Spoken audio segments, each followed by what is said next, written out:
আজ স্টুডিওতে আমাদের দুজন অতিথি রয়েছেন আলোচনার জন্য। রয়েছেন চর্চা.com এর সম্পাদক সৌরভ হাসান, আছেন আন্তর্জাতিক অপরাধ ট্রাইব্যুনালের সাবেক chief prosecutor advocate Mohammad Tajul Islam. আপনাদের দুজনকে স্বাগত।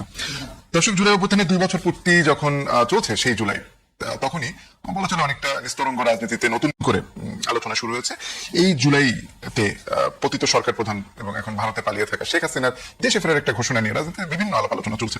খুব স্পষ্টভাবেই আইনের দৃষ্টিতে তিনি মৃত্যুদণ্ডপ্রাপ্ত একজন আসামি। আবার রাজনীতিতেও এ নিয়ে অনেক ধরনের সমীকরণ আছে, থাকবে, সেটাও স্বাভাবিক। তার এই ফেরা এবং তার যে ব্যাপক আইনি বাস্তবতা রয়েছে সেগুলো নিয়ে আলোচনা করতে চাই। যেজন্য আজকে আমাদের বিষয় ফেরার রাজনীতি ও আইনি বাস্তবতা। আমরা শুরুটা করতে চাই সৌরভ হাসান আপনাকে দিয়ে। শেখ হাসিনার এই ফেরার ঘোষণা জুলাই যখন চলছে তখন এটিকে কি আপনি সুনিষ্ঠভাবে জানতে চাই, এটিকে কি শুধুমাত্র এক ধরনের রাজনৈতিক ঘোষণা বা প্রাসঙ্গিক হওয়ার চেষ্টা মনে করেন, নাকি অনেকে বলেন এটা এক ধরনের স্ট্যান্ড বাজে এবং তিনি আসলে ফেরার কোনো ইচ্ছা নেই?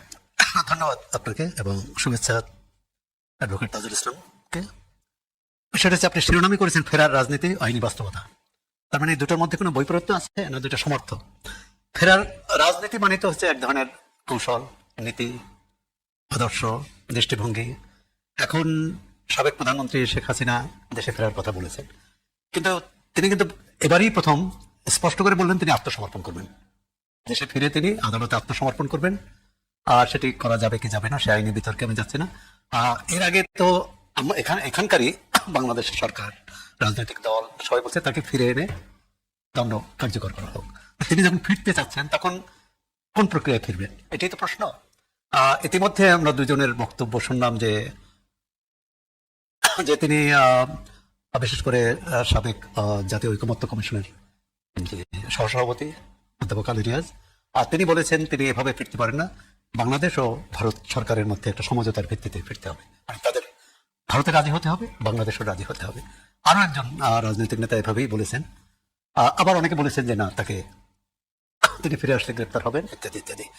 এই সমঝোতার কথাটি বর্তমান যে চিফ প্রসিকিউটর আমিনুল ইসলাম তিনিও কিন্তু একই কথা বলেছেন যে তিনি এসে আত্মসমর্পণের তার সুযোগ নেই। তিনি এসে যদি সমঝোতার ভিত্তিতে আসে তাকে, তাহলে আত্মসমর্পণ কি, তাহলে তাকে কারাগারে নেবে, এটাই। অর্থাৎ সমঝোতার প্রশ্নটা আসলো কেন? তিনি একজন দণ্ডপ্রাপ্ত আসামি, তিনি দণ্ড ভোগ করবেন বা আপিল করবেন যদি সুযোগ থাকে। এটাও বলছেন যে আপিলের সুযোগ আছে কিনা সেটা দেখা যাবে।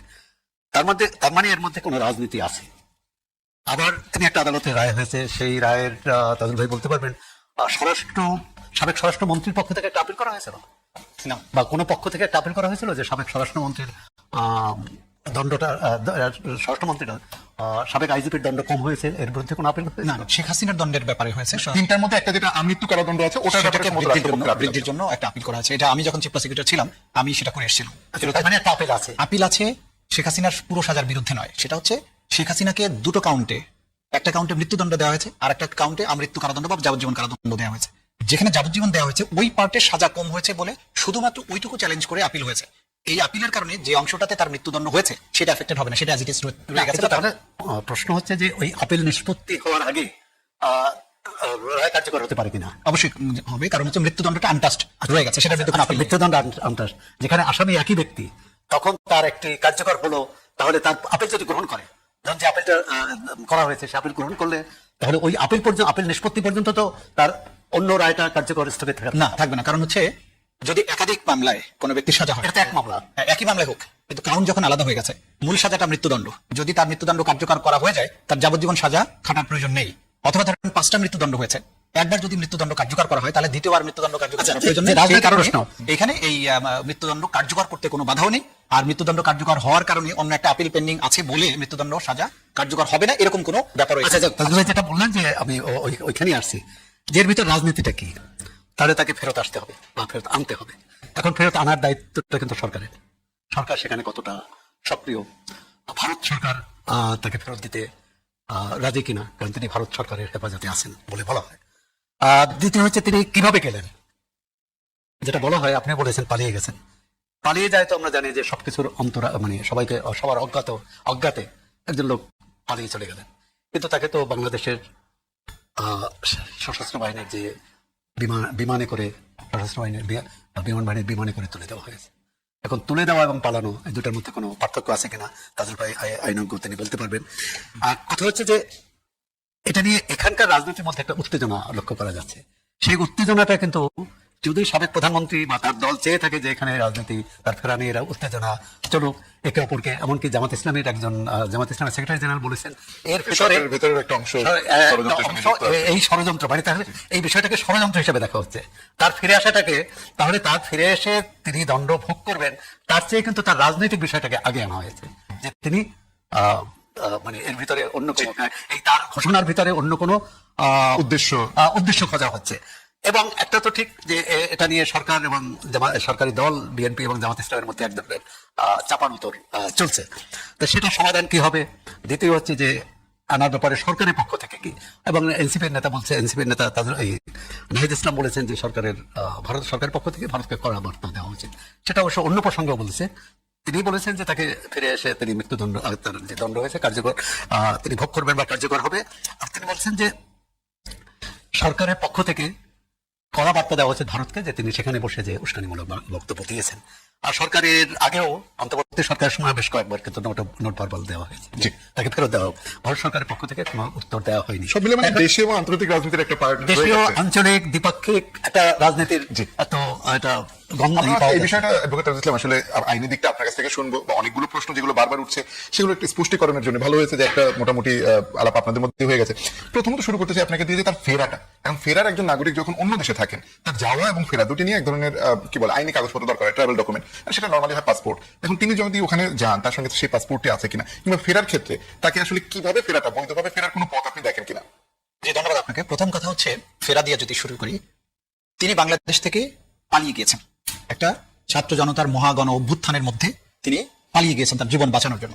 তাকে কোনো সরকারি অফিসিয়াল প্রোটোকল দিয়ে বাংলাদেশ থেকে পাঠানো হয়নি, বা বাংলাদেশের যারা তাকে দিল্লি পর্যন্ত প্রাণ বাঁচানোর তাগিদে একটা মানুষকে একটা মানবিক সাহায্য করা হয়েছে, যে এই লোকটাকে এখন তো বিক্ষুব্ধ জনতা একেবারে মাটির সাথে মিশিয়ে ফেলবে, কোন রকমের তার জীবনটা রক্ষা করার জন্য তারা একটা মানবিক দায়িত্ব পালন করেছেন। এটা কোনো অফিসিয়াল ভিজিট ছিল না, অফিসিয়াল কোনো ফ্লাইট ছিল না, বা বাংলাদেশ গভর্নমেন্ট অথবা সেনাবাহিনী বা বিমান বাহিনী বা যে বাহিনী যারা ওনাকে নিয়ে গেছেন দিল্লি পর্যন্ত পৌঁছতে সাহায্য করেছেন, তারা কি অফিসিয়াল এটাকে স্বীকার করেন? এটা কিন্তু বাংলাদেশের কোনো অফিসিয়াল ডকুমেন্টে নাই, কেউ স্বীকার করছে না। কারণ এই কাজটা হয়েছে একটা মানবিক ভাবে একটা মানুষকে তার জীবন বাঁচানোর তাগিদে উনি সাহায্য চেয়েছেন যে আমার বাঁচতে হবে, আমাকে সরাও, তো তাকে সেভাবে সাহায্য করা হয়েছে। সুতরাং কোনো অফিসিয়াল ভিজিটে তিনি যাননি, তিনি পলায়ন করেছেন জীবন বাঁচানোর জন্য। তার কৃতকর্ম, তার পাপ তাকে চারিদিক থেকে ঘেরাও করেছিল, ছাত্র জনতা তাকে চারিদিক থেকে উৎখাতের জন্য এসেছিল, তিনি জীবন বাঁচানোর জন্য পালিয়ে গেছেন, যা পেরেছেন শুধুমাত্র তা নিয়ে পালিয়ে গেছেন। সুতরাং উনি পালিয়ে গেছেন। তারপরে যেটা অফিসিয়ালি কাজটা হয়েছে যে ওনার অফিসিয়াল যে পাসপোর্ট ছিল বাংলাদেশের সেটা বাতিল করা হয়েছে। সুতরাং বাংলাদেশের বাইরে উনি যেখানে আছেন তার এখন আর বাংলাদেশি পাসপোর্ট তিনি হোল্ড করছেন না, তিনি একটা রিফিউজি হিসাবে একটা ভিন্ন রাষ্ট্রে অবস্থান করছেন। সেখান থেকে তাকে, যেহেতু তার মৃত্যুদণ্ড হয়েছে, তাকে বাংলাদেশে ভারতের সাথে সম্পাদিত যে আমাদের অপরাধীর বহিঃসমর্পণ চুক্তি বা এক্সট্রাডিশন ট্রিটি, যেটা 2013 সালে বাংলাদেশ সরকারের সাথে এই ভারত সরকারের সম্পাদিত হয়েছিল, এবং সেটা কিন্তু স্বাক্ষর করেছিল শেখ হাসিনা গভর্নমেন্ট। সেটার অনুযায়ী যে বাংলাদেশে কোনো অপরাধ করে কেউ কোনো অপরাধী ভারতে যদি পালিয়ে থাকে তাহলে ভারত তাকে বাংলাদেশে ফেরত দেবে, আবার তেমনি ভারতে অপরাধ করে বাংলাদেশে পালিয়ে থাকলে সেই চুক্তি অনুযায়ী বাংলাদেশ সেই অপরাধীকে তাদের দেশে প্রত্যার্পণ করবে। সেই চুক্তি অনুযায়ী আমাদের সরকার ভারত সরকারের কাছে এই আসামিকে বা সাজাপ্রাপ্ত দণ্ডপ্রাপ্ত আসামিকে বাংলাদেশে ফেরত চেয়েছে। ভারত এই চিঠি পেয়েছে এবং কিন্তু তারা রেসপন্স করেনি, তারা বলেনি যে আমরা দিব কি দেব না, বরং এটা নিয়ে তারা চুপ করে বসে আছে।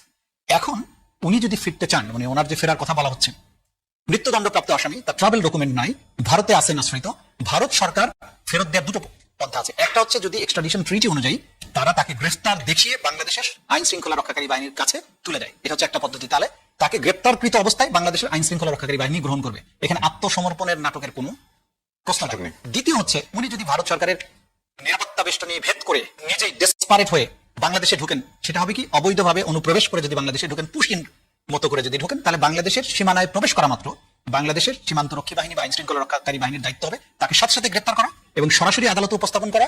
এবং যেহেতু তার বিরুদ্ধে যে সাজা প্রদত্ত হয়েছে সেই সাজাটির বিরুদ্ধে কোনো রকমের কোন স্টে অর্ডার নেই এবং আপিলের নির্দিষ্ট সময়সীমা পার হয়ে গিয়েছে, সুতরাং আইন শৃঙ্খলা রক্ষাকারী বাহিনী আদালতের থ্রুতে তাকে সরাসরি তার সাজা কার্যকর করার জন্য ব্যবস্থা গ্রহণ করবেন। এটি হচ্ছে আইনগত প্রক্রিয়া। সুতরাং এই ব্যাপারে কোনো ধোঁয়াশার সৃষ্টি করার কোনো কারণ নেই। সদর্পে ফিরবেন, আত্মসমর্পণ করবেন, তার সেই সুযোগ নেই, কারণ তিনি মৃত্যুদণ্ডপ্রাপ্ত আসামি। দুটো ওয়ের কথা বলেছি, ভারত যদি দেয় তাহলেও বন্দী অবস্থায় আসতে হবে, উনি যদি বাংলাদেশে অবৈধভাবে এনক্রোচ করেন তাহলেও আইন শৃঙ্খলা রক্ষাকারী বাহিনী তাকে ধরে আদালতে উপস্থাপন করবেন। আত্মসমর্পণের কোনো সুযোগ এখানে নেই। আর দ্বিতীয় যেটা বলছেন, একটা কথা যিনি বললেন আমাদের বিজ্ঞ আলোচক, তিনি বলছেন যে আসলে পালিয়ে যাওয়া হয়েছে কিনা, সবার অজ্ঞাতে হলে পালিয়ে যাওয়া হয়, সবার অজ্ঞাতে ছাড়াও পালিয়ে যাওয়া হয়। ধরেন রাস্তার মধ্যে একটা লোক চুরি করে পালাচ্ছে, শত শত মানুষ তাকে ধাওয়া করছে, এক পর্যায়ে সে পালাতে সক্ষম হলো, এটা কি পলায়ন নয়? তো শেখ হাসিনার পলায়নটা তো লাইক দিস। সুতরাং অপরাধ করেছে মানুষ দেখার পরে বা অভ্যুত্থানের পরে সেই পলায়ন সবার চোখের সামনে হয়েছে, হেলিকপ্টার আমরা দেখেছি, আমরা দেখেছি বলেই উনি পলায়ন করেননি, উনি গোপনে চলে যেতে হবে পলায়নের জন্য, এটা সঠিক নয়। আরেকটা বিষয় একটু স্পষ্ট হতে চাই। কিন্তু তাজুল ভাই, আপনি কিন্তু বললেন যে মানবিক কারণে তাকে এভাবে করা হয়েছে, তাকে পাঠানোর ব্যবস্থা করা হয়েছে মানবিক কারণে। তাহলে পলায়ন আর মানবিক কারণে দুইটাকে একসঙ্গে শোনেন, ছিনতাই, আচ্ছা ও জবাবটা হচ্ছে এরকম, ছিনতাইকারীকেও যদি জনগণ গণপিটুনি দেওয়ার জন্য ধাওয়া করে, তা আপনি কি সেটাকে যদি তাকে রক্ষা করেন তো সেটা মানবিক কারণ, কিন্তু তাতে তো ওই ছিনতাইকারীর অপরাধ কমে যায় না। সুতরাং শেখ হাসিনা পলায়ন করেছেন, এটা হচ্ছে বাস্তব। তাকে গণপিটুনিতে নিহত হওয়ার হাত থেকে রক্ষার জন্য যারাই সাহায্য করেছেন তারা একটা মানবিক কাজ করেছেন, দ্যাটস ইট। এটা কোনো রাষ্ট্রের ডিসিশন না, এটা কোনো রাষ্ট্রীয় প্রোটোকল না, এটা কোনো রাষ্ট্রীয় বাহিনীর কোনো সুনির্দিষ্ট কাজও না। সে পুরো বিষয়টাকে এভাবে দেখতে আরেকটা বিষয় স্পষ্ট হতে যাচ্ছিলাম, রাষ্ট্রীয় বাহিনীতে এই কাজটা করেছে, মানবিকতা দেখিয়েছে তো রাষ্ট্রীয় বাহিনী। চাকাতে পারে, তার জন্য কি শেখ হাসিনার অপরাধ কমে না যায় না, সেটা তো অপরাধ কমানোর কথা না, কত হচ্ছে এটা পলায়ন হবে না পাঠানো হবে। 100% পলায়ন হবে। আচ্ছা, যাই হোক। 100% পলায়ন। আর তিনি যদি আসলে কোনো ট্রাভেল পাস চান, যে ধরে নিলাম যে তিনি ফিরতে চান, সেক্ষেত্রে কি বাংলাদেশ সরকারের তাকে ট্রাভেল পাস দেওয়ার কোনো সুযোগ আছে কিনা? না, কোনো সুযোগ নাই। ট্রাভেল পাস দিবে হচ্ছে ভারত সরকার তাকে ট্রাভেল করার। বাংলাদেশে তো উনি ওয়ান্টেড, তিনি ওয়ান্টেড সাজাপ্রাপ্ত আসামি।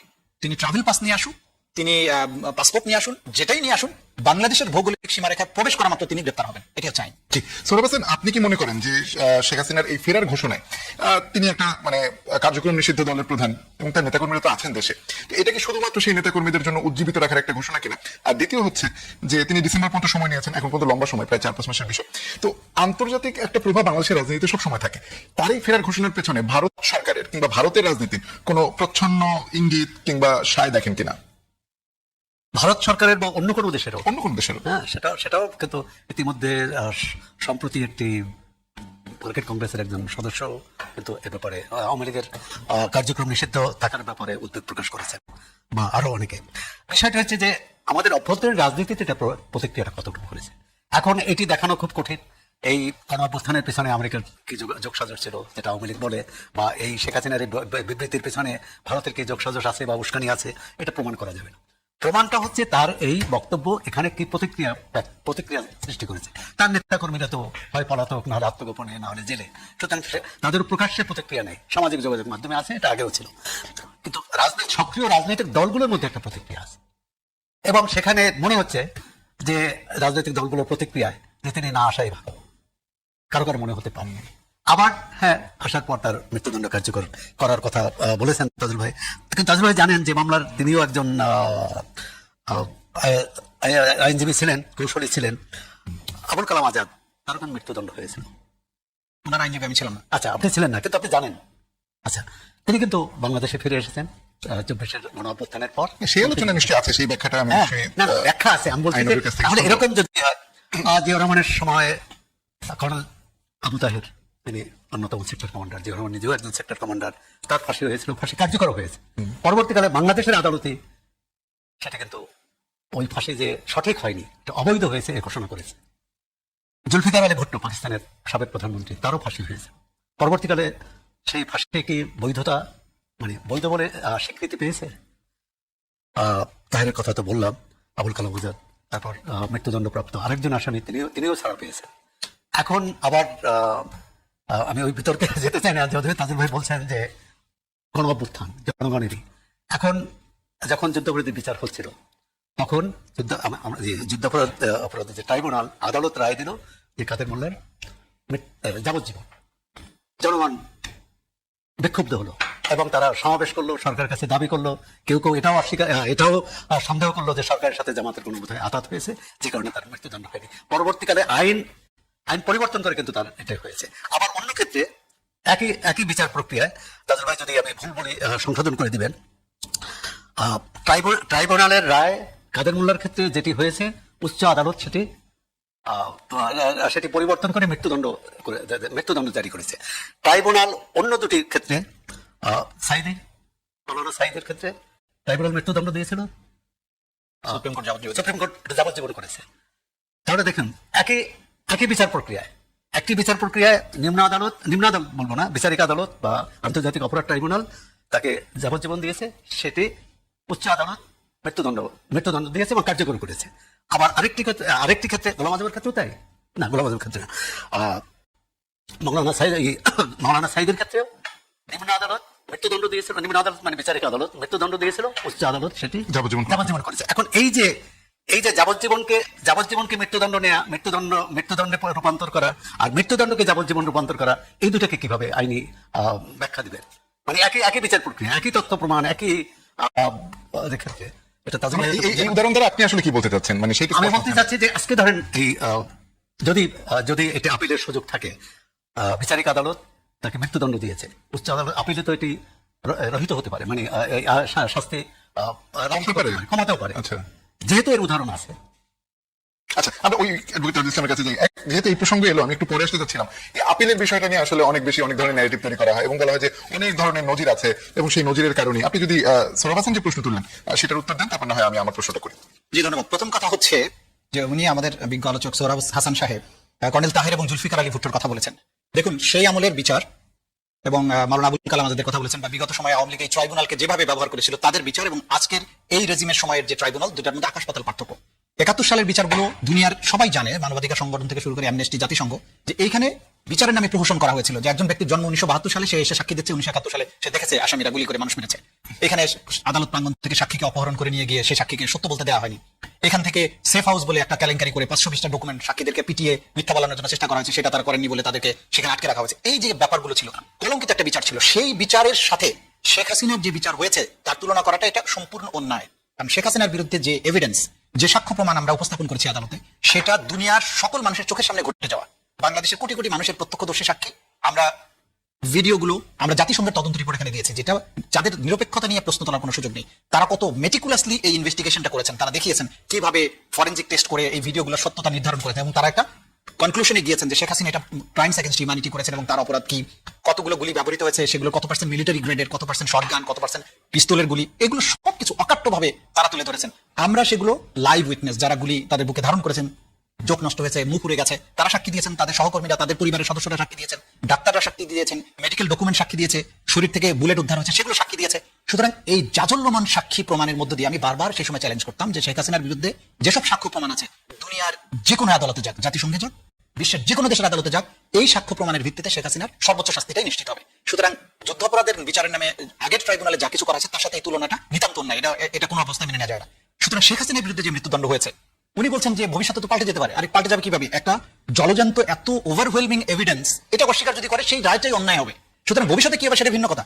বাংলাদেশের একটা যোগ্যতা সম্পন্ন আদালত তার আইনি ক্ষমতা বলে এই ধরনের নিষ্ঠুরতম হত্যাকাণ্ডের সবচাইতে প্রকৃষ্ট প্রমাণের মধ্য দিয়ে তার বিরুদ্ধে একটা সাজা দিয়েছে, এটা পরিবর্তনের কোনো সম্ভাবনা নেই।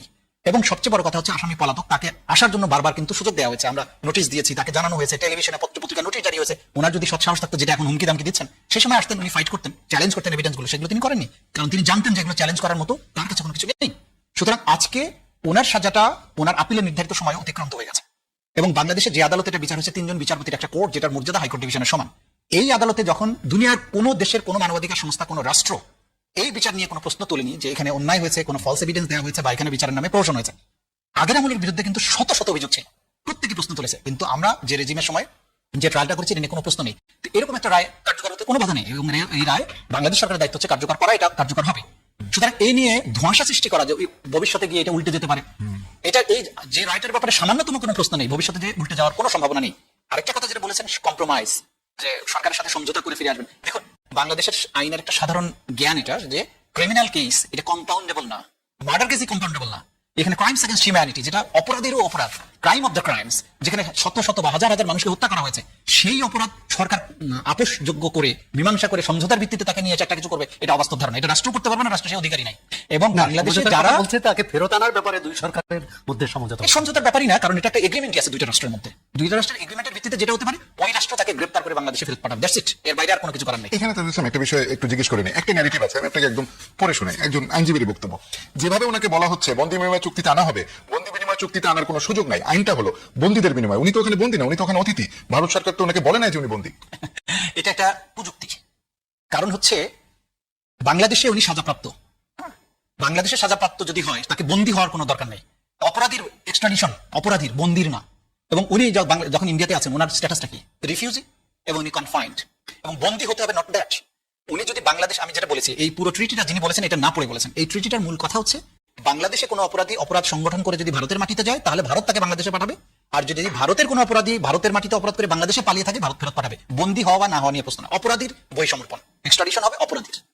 সোহরাব হোসেন, আপনার কাছে জানতে চাই যে আপনার কি মনে হয় বাংলাদেশ সরকার, মানে যদি মানে তাজুল ইসলাম যেমনটা বললেন যে ভারত সরকার তাকে আসলে ফেরাতে হলে বন্দী হিসেবেই ফেরাবে, এবং যদি তিনি আসলে ওই বন্দী হিসেবেই ফেরেন তারপরে যে কনসিকুয়েন্স সেইটা ট্যাকেল করার মতো বা সেটাকে একসেপ্ট করার মতো অবস্থায় কি সরকার আছেন? কারণ সরকার কি আন্তরিক যে না এরকম একজন মানুষ ফিরে আসুক এই অবস্থায় এবং তারপরে রাজনৈতিক অস্থিরতা তৈরি হবে? আমরা সব আলোচনায় আগাম এবং দূরবর্তী কল্পনা প্রসূত করছে কিনা, কারণ সরকার এটা ভাবছে কিনা যে তিনি ফিরে আসছেন, বা তিনি যে বলেছেন এই ঘোষণার রাজনৈতিক তাৎপর্য কি, অনেক বিষয় আছে। তবে দাদুল ভাই তার শেখ হাসিনার মামলার অকাট্য প্রমাণের কথা বলছেন, অকাট্য প্রমাণ থাকতে পারে। এই মামলারই বিবাদী পক্ষের যিনি আইনজীবী তিনি কিন্তু বলছিলেন যে আমি নিশ্চিত আমার মক্কেল এই অপরাধ করেনি, তার বিরুদ্ধে যে অভিযোগ আসছে সেটা প্রমাণ করতে পারেনি রাষ্ট্রপক্ষ, এবং তিনি মুক্তি পাবেন।